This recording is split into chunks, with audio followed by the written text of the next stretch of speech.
dalam konteks ini sebenarnya kita ingin melihat dari acara kita hari ini, kita ingin melihat bagaimana industri batubara, kita bicara industri batubara itu penambangannya dan pemanfaatannya termasuk untuk pembangkit itu bisa terdorong untuk juga lebih menurunkan emisi gas rumah kaca ke depannya untuk menuju net zero, seperti kalau bisa misalnya meniru yang dilakukan oleh Shell tadi ya, bahkan kalau bisa misalnya mengatakan batu bara yang neutral, carbon neutral coal misalnya gitu ya. Kalau ada seperti itu akan sangat baik. Oke. Sudah sejauh mana ya kira-kira para perusahaan ini melakukan step dari beberapa perencanaan yang sudah dilakukan oleh pemerintah dan juga tadi apa yang sudah di-bridgingkan di awal oleh Pak Paul. Kita langsung saja diskusi langsung bersama dengan para CEO. Kita langsung masuk ke session yang pertama, bagaimanakah kontribusi dari perusahaan begitu ya untuk mereduce jejak karbon ini yang sudah dilakukan sejauh ini seperti apa. Saya mau sapa terlebih dahulu di sesi pertama ini ada beberapa narasumber yang juga sudah hadir. Ada Pak Suryo Eko Hadianto, Direktur Utama PT Bukit Asam Persero Tbk sudah hadir. Selamat pagi Pak Suryo. Selamat pagi. Selamat pagi, salam sehat Bapak. Kemudian ada Bapak Khairuddin, Direktur Utama PT Mitra Bara Adi Perdana Tbk. Selamat pagi Pak Khairuddin. Selamat pagi. Selamat pagi, salam sehat Bapak. Kemudian ada Bapak Aha Bramantia Putra, Direktur Utama PT Indominco Mandiri. Selamat pagi Bapak. Pak Bram, selamat pagi. Ya, selamat pagi. Selamat pagi, dan ada Bapak Alexander Eri, Direktur PT Baratabang. Bapak Alexander Eri, selamat pagi Bapak. Selamat pagi. Baik, selamat pagi. Kita akan berdiskusi mengenai seperti apakah langkah atau aksi nyata yang sudah dilakukan perusahaan begitu ya, tentunya untuk mengurangi jejak karbon sejauh ini begitu ya, berdasarkan juga perencanaan yang sudah dilakukan atau yang dijalankan oleh pemerintah secara keseluruhan ya. Oke, langkah jangka pendek dan jangka panjang strateginya juga untuk apa, untuk seperti apa begitu ya, untuk mencapai goal tersebut. Kita akan langsung saja mungkin untuk menjawab pertanyaan ini setelah yang satu ini.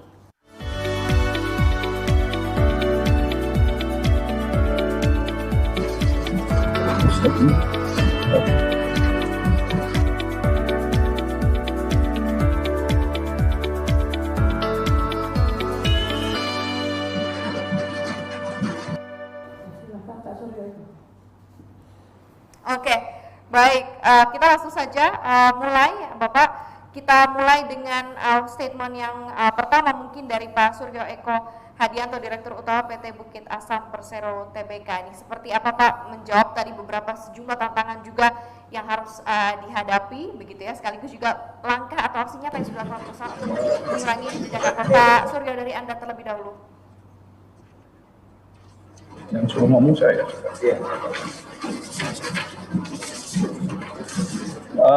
Maaf Mbak, di sini kondisi lagi hujan deras banget, sementara ini di dalam mobil. Saya di dalam mobil. Nggak apa-apa Pak. Sedang ada acara dengan Pak Gubernur di Sumatera Selatan. Nah, jadi mungkin saya memang akan saya sampaikan beberapa hal terkait agenda hari ini. Untuk Bukit Asam, yang pasti kami juga care terhadap lingkungan hidup, itu yang pertama, bahwa itu sesuai dengan visi kami, bahwa kami akan berkembang harmonis bersama lingkungan, dan kami memang berorientasi pada sustainability dari lingkungan hidup kita. Maka topik hari ini sangat menarik dan ini sangat sesuai dengan roadmap Bukit Asam ke depan, yang diawali dari kondisi bahwa memang batu bara saat ini sudah menjadi isu bahwa dia sebagai sumber energi yang kurang ramah lingkungan, tetapi di sisi lain kita tahu persis bahwa sumber energi batu bara merupakan sumber energi yang termurah yang ada saat ini. Yang lebih murah hanya nuklir, tetapi menurut saya untuk energi yang saat ini yang termurah masih di batu bara. Di sisi lain, kondisi batubara ini cadangan yang ada di dalam negeri atau di Indonesia masih cukup besar. Khususnya yang dikuasai oleh Bukit Asam juga masih cukup besar. Ya, Nah, berangkat dari sini kita berpacu dalam waktu kalau menurut saya ini. Mau tidak mau, suka atau tidak suka, pasti dunia makin lama akan semakin menekan pemanfaatan dari batu bara. Saya berpikir seperti ini, kalau di rumah kita punya gabah, punya padi, yang umurnya cuma akan 3 bulan sudah akan busuk, tetapi kalau kita memprosesnya butuh 15.000 untuk jadi nasi, sementara di depan rumah kita ada rumah makan Padang yang harganya 12.500. Kalau saya disuruh memilih, karena saya tahu persis 3 bulan lagi padi saya ini sudah akan busuk, maka saya akan memproses padi saya walaupun 15.000, bukan membeli nasi Padang yang ada di depan rumah saya yang 12,5. Seolah-olah memang ada sedikit kerugian 2.500, tetapi ini sebentar lagi nggak lakuin. Nah, saya juga ingin mengajak teman-teman semuanya, kita tetap mendukung program sustainability ini dengan masuk kepada energi baru terbarukan, tetapi tanpa meninggalkan tadi yang saya katakan padi yang mungkin harganya mahal, tetapi sudah 3 bulan lagi akan tidak laku lagi ini. Padahal ini kekayaan negara. Jadi mari kita eksploitasi batu bara ini secepatnya, mumpung waktunya masih bagus. Ya, mumpung waktunya masih bagus. Di sisi lain, kita sebetulnya sebagai tambang batu bara, Bukit Asam juga merancang ke depan untuk menyikapi hal ini dengan berbagai langkah. Yang pertama, kami melakukan reduce emisi ini dari pemanfaatan alat-alat berbasis listrik. Jadi alat-alat tambang kami rubah, beberapa sudah kami rubah ke peralatan-peralatan tambang berbasis listrik. Di sisi lain, kami juga melakukan studi dengan berbagai perguruan tinggi untuk memilih tumbuhan-tumbuhan apa yang bisa menyerap emisi tertinggi, menyerap emisi karbon tertinggi, sehingga bisa mereduce karbon tersebut. Nah, ini merupakan sebuah pilihan dalam kita melakukan reboisasi atau penanaman penghijauan kembali lahan-lahan bekas tambang. Di sisi lain, memang mungkin saat ini energi solar atau solar cell, energi surya itu masih relatif agak mahal, tetapi kami percaya kalau kita sebagai penambang, kita menguasai lahan yang cukup besar. Lahan kita cukup besar dan sudah kita bebaskan. Dan itu sudah menjadi cost-nya tambang. Itu merupakan modal bagi kami untuk membangun sebuah PLTS sehingga fixed cost atau capex di pembebasan lahan sudah nggak butuh lagi. Kita tinggal gelar solar cell-nya di atasnya. Nah, ini mesti bersama-sama dengan mungkin kawan-kawan PLN yang kita harapkan bisa menyerap produksi listrik dari PLTS dari area-area bekas tambang ini. Saya rasa itu, Mbak, yang bisa saya sampaikan pada pagi hari ini. Jadi yang pertama ada keseimbangan bahwa kita punya padi yang sebentar lagi mau nggak laku lagi, tapi di sisi lain kita memang dituntut untuk going concern di dalam pengelolaan lingkungan kita ini, kita tetap melakukan dengan hal-hal tersebut. Terima kasih, Mbak. Terima kasih Pak Suryo Kamadianto, Direktur Utama PT Bukit Asam, atas beberapa hal yang sudah dilakukan gitu ya oleh PTBA begitu, bahkan untuk menjadikan batu bara pun juga jauh lebih ramah lingkungan. Pertanyaan yang sama untuk Pak Koiri dan Direktur Utama PT Mitra Bara Adi Perdana, seperti apa Pak? Mungkin stay to the point saja begitu ya, karena kita akan jauh lebih enak berdiskusi nantinya. Seperti apa Pak Koiri? Oke, suara saya kedengaran? Sangat jelas Bapak, silakan. Oke, jadi melanjutkan apa yang disampaikan oleh rekan kami dari Bukit Asam tadi, bahwa perusahaan pertambangan batubara memang memproduksi karbon itu sebagai komoditi, tapi juga di dalam operasionalnya kemudian kita juga menggunakan karbon. Kita banyak menggunakan fossil fuel dalam hal ini dalam kegiatan operasional di semua perusahaan pertambangan, saya pikir. Dalam kaitannya dengan Mitra Bara, langkah yang dilakukan oleh Mitra Bara adalah Mitra Bara selalu berusaha untuk mengurangi penggunaan fossil fuel dalam proses produksinya. eh, tahun 2019 kita menggunakan sekitar 51,8 juta liter solar, kemudian tahun 2020 kita upayakan untuk bisa dikurangi dan berhasil mencapai 49,8 juta liter solar. Kemudian tahun 2021 kita targetkan turun lagi menjadi 47,5 juta liter solar. Jadi upaya penurunan penggunaan solar ini atau diesel gitu ya, itu kita terus upayakan. Banyak langkah yang kita lakukan. Kita juga memasang katakanlah solar panel untuk sebagai langkah upaya untuk pengurangan solar misalnya. Kemudian kita juga melakukan upaya elektrifikasi sama seperti yang dilakukan oleh Bukit Asam, dan kita juga melakukan upaya efisiensi di dalam operasi yang khususnya berkaitan dengan penggunaan solar. Tapi di luar daripada itu, sebenarnya sejak tahun 2015 Mitra Bara Adi Perdana itu sudah mulai melihat masa depan untuk masuk ke dalam bisnis green energy, di mana kita mendirikan perusahaan yang kita namakan dengan Malinau Hijau Lestari.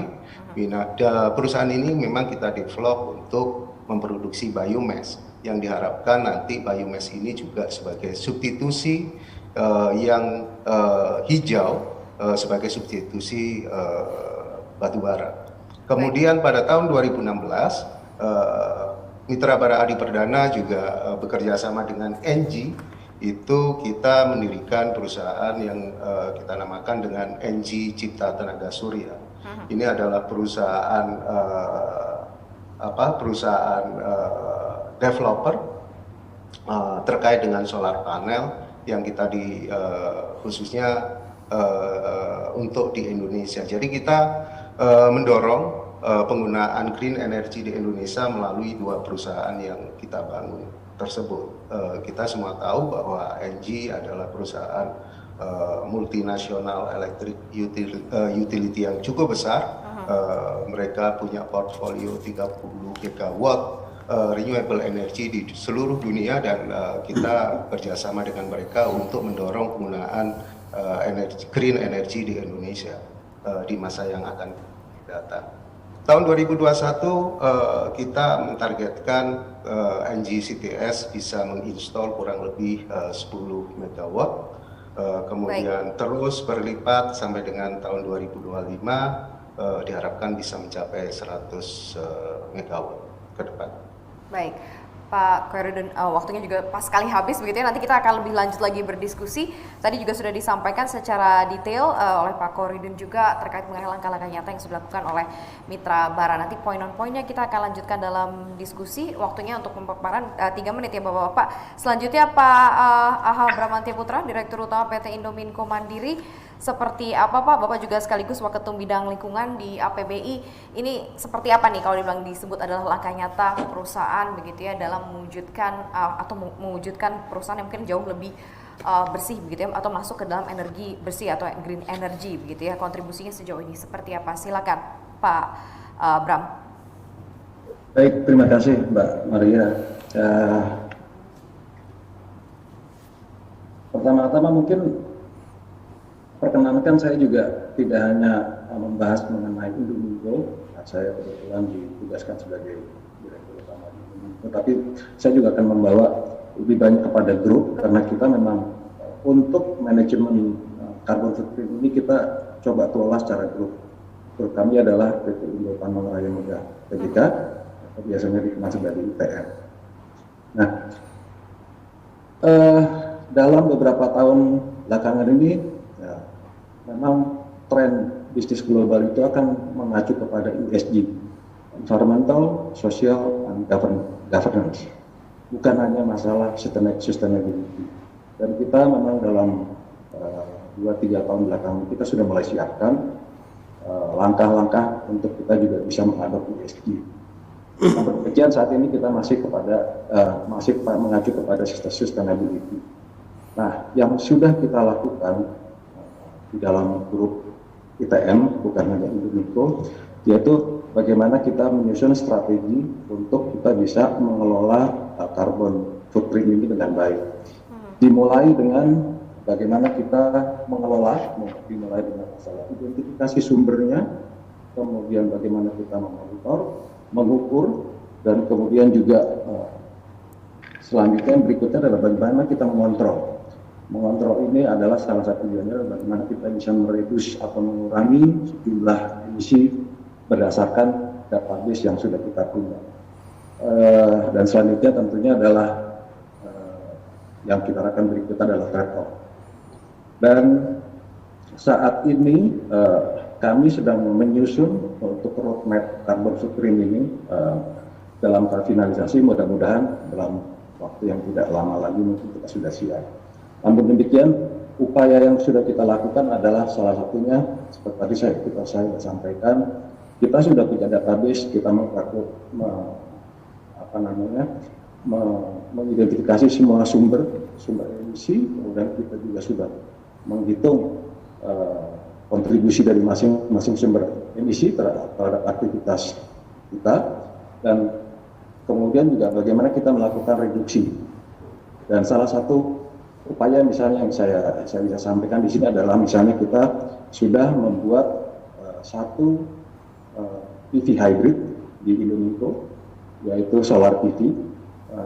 Ini cukup sangat membantu kita dalam mereduksi jumlah emisi karbon ini. Dan kemarin kita hitung belum sampai 1 tahun kita sudah bisa mengurangi 192 ton. Kemudian juga program keanekaragaman hayati atau biodiversity ini kita intens lakukan kepada seluruh anak usaha kita di UPM ini. Misalnya seperti di Indonesia, mangrove itu serapan karbonnya sangat tinggi. Kemudian juga untuk yang di Jorong kita lakukan juga swampy forest, itu seperti wetland. Kemudian juga Galam, tanaman asli Kalimantan Selatan, dan juga terumbu karang. Dan juga reklamasi tambang kita lakukan dengan intensif.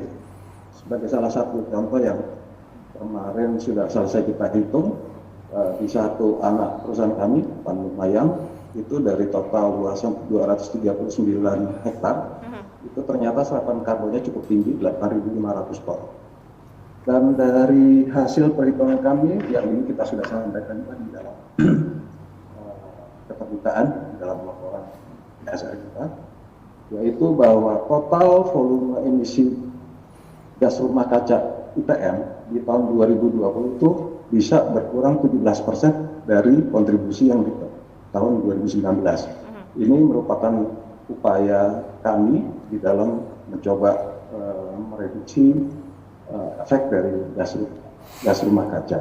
Baik. Dan tentunya ini kita harapkan juga dukungan bukan hanya dari internal kami, namun juga dukungan dari semua pihak, termasuk dalam hal ini adalah pemerintah.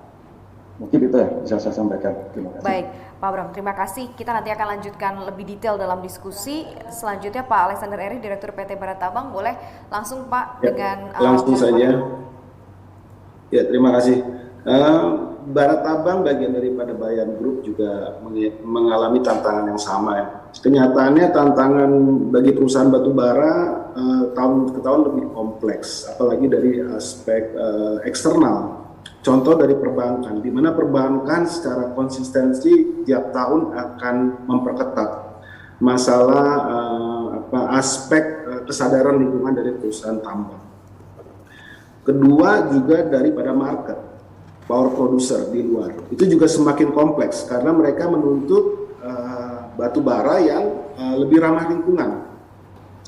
Nah, kami berpendapat sebagaimana pernah dijabarkan oleh Dirjen Minerba bahwa utamanya melalui kebijakan good practices, good mining practices gitu. Nah, caranya gimana? Kami langsung memberikan contoh-contoh saja. Nah, bagaimana kami coba menerapkan kebijakan dari Minerba. Pertama adalah penggunaan biodiesel B30. Ya. Saat ini secara grup kami menggunakan kurang lebih tahun 2020 itu sekitar 1,5 juta barrels ya, Nah, secara bertahap ternyata tidak mudah juga untuk melakukan konversi dari solar B20, B30. Tapi tahun 2020 dengan adanya penyesuaian waktu juga kami dapat 30% mengisi daripada biofuel B30 dan 2021 akan terjadi peningkatan. Itu salah satu upaya untuk dari sisi operasional mengurangi emisi karbon yang bisa kami lakukan. Kedua, dari sisi penggunaan efisiensi alat berat. Alat berat saat ini kami menggunakan teknik doser push karena jarak perpindahan waste itu menjadi lebih dikit. Artinya operational efisiensi daripada alat berat kami lebih efisien. Ya. Dan itu hanya upaya untuk mengurangi juga, jadi efisiensi di lapangan, di operasional, di tambang itu juga secara otomatis sebenarnya mengurangi juga emisi karbon. Ya. Kemudian, nah ini ada tantangan lagi berikutnya adalah bahwa sekarang banyak market itu menuntut adanya, ya kebanyakan demand-nya adalah batu bara dengan low sulfur. Ya. Nah, padahal di satu sisi tiap tambang, tiap batu bara mempunyai spek yang berbeda-beda gitu ya. Nah, salah satu caranya adalah untuk memenuhi tuntutan itu adalah dengan melakukan blending. Blending sehingga tercipta sulfur yang batu bara yang ramah lingkungan. Yang lainnya adalah di dalam operasional tambang, di mana kebanyakan kami menggunakan awalnya ya tahun 2019 menggunakan genset, diesel genset. Ya. Secara bertahap dari 8 megawatt kami akan mengganti menjadi sama seperti tadi bapak-bapak yang sudah terapkan juga pesan lain, yaitu dengan solar power. Nah, di lainnya dari sisi aspek kehutanan atau lingkungan penting sekali untuk memenuhi rehabilitasi daerah aliran sungai. Gitu, rehabilitasi. Apalagi sekarang dengan aturan-aturan yang baru semakin ketat untuk pemenuhan komitmen terhadap penjagaan lingkungan. Demikian kurang lebih begitu langkah-langkah yang detail yang bisa kami sampaikan. Baik. Pas sekali Pak Alexander Eri, terima kasih atas pemaparan. Saya mau ke Pak Paul, seperti apa Pak kalau dilihat di note begitu ya per masing-masing sudah disampaikan, mungkin satu pertanyaan juga yang bisa dijawab oleh para CEO ini nih Pak Paul, silakan. Baik, terima kasih.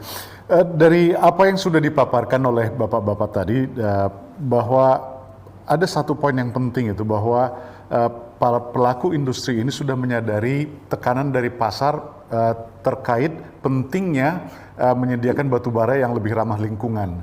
Ramah lingkungan itu dalam arti dari sisi operasional dan sebagainya gitu ya, sehingga menurunkan emisi gas rumah kaca. Jadi emisi gas rumah kaca yang dihasilkan dalam pengoperasian itu menjadi lebih rendah. Itu yang penting sebenarnya dari apa yang kita dengarkan dari bapak-bapak tadi. Dan yang baiknya itu adalah bahwa masing-masing sudah melakukan sesuatu. Ya. PLTS misalnya sudah dilakukan peningkatan efisiensi di operasi dan sebagainya. Nah, hal ini menjadi penting bagi bapak-bapak, bagi industri batubara karena pemerintah saat ini sedang menyiapkan satu peraturan Perpres tentang nilai ekonomi karbon yang mana nantinya setiap kegiatan usaha akan dibatasi emisinya. Akan ada batas atas emisi gas rumah kaca yang harus dipenuhi oleh satu industri. Kalau dia tidak memenuhi batas atas ini, nanti bisa jadi akan dikenakan semacam denda atau apa gitu ya. Nah, ini bisa Perpresnek ini sekarang sedang dalam proses untuk pemarahan dari masing-masing kementerian. Di situ ada 3 poin yang penting harus kita lihat. Yang pertama itu adalah masalah perdagangan karbon. Yang mana nanti kalau ada satu perusahaan yang emisinya lebih rendah bisa menjual ke perusahaan yang emisinya lebih tinggi yang melewati batas atas emisi. Yang kemudian yang kedua itu adalah masalah pungutan karbon. Ke depan itu nanti akan ada mungkin pemerintah akan menerapkan pungutan karbon untuk kandungan karbon yang ada di bahan bakar atau di setiap operasi. Dan yang ketiga itu ada result based payment yang juga sudah dilakukan saat ini oleh pemerintah. Ada yang harus di-mentionkan lagi atau ditanyakan lagi secara deep agar bisa dijawab singkat-singkat saja ya Bapak-Bapak satu pertanyaan.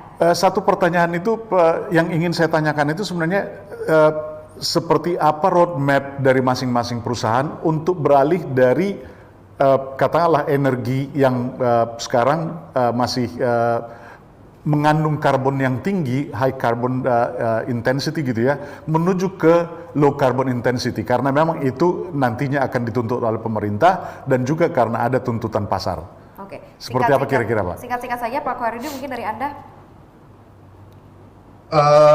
Kalau dari Mitra Bara jelas bahwa Mitra Bara seperti yang tadi saya sampaikan bahwa mulai dari tahun 2015 kita sudah menyiapkan satu anak perusahaan Mitra Malina Hijau Lestari yang bergerak di bidang biomass. Jadi ini sebagai kompensasi sebenarnya kita harapkan sebagai kompensasi terkait dengan jejak karbon dari Mitra Bara, bagaimana kemudian Mitra Bara bisa meng-offset itu. Saat ini kita sudah mendapatkan kurang lebih sekitar 20.000 hektar yang kemudian kita akan tanami dengan energy plantation, kita menyebutnya seperti itu, yang diharapkan nanti bisa mensubstitusi sebagian produksi batu bara dari Mitra Bara, kemudian digantikan oleh biomass. Di lain sisi seperti yang tadi juga kita sebutkan bahwa kita punya anak perusahaan yang lain, NGCTS, yang bergerak di bidang solar panel system, yang sebagai developer, di mana kita juga berperan untuk mendorong penggunaan green energy di Indonesia. Jadi kita punya target yang sangat agresif. Tahun ini 20 megawatt diharapkan untuk bisa diinstal, dan 5 tahun ke depan itu total menjadi 100 megawatt. Harapannya dengan itu semua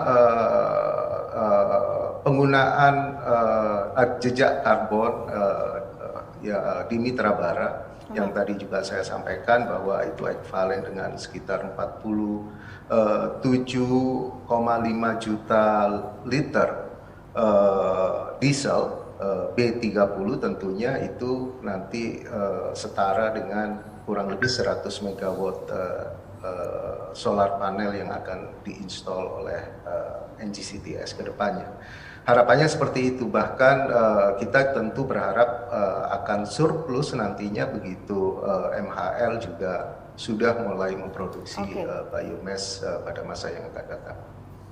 Baik, sudah di note atas apa yang tadi disampaikan juga oleh Pak Paul. Kita berkejaran dengan waktu begitu, tapi secara jelas mungkin tadi per masing-masing perusahaan sebenarnya secara detail juga sudah ada langkah nyata ya Pak Paul ya, dalam meminimalisir jejak karbon ini ya. Baik, kita akan memasuki ke sesi selanjutnya.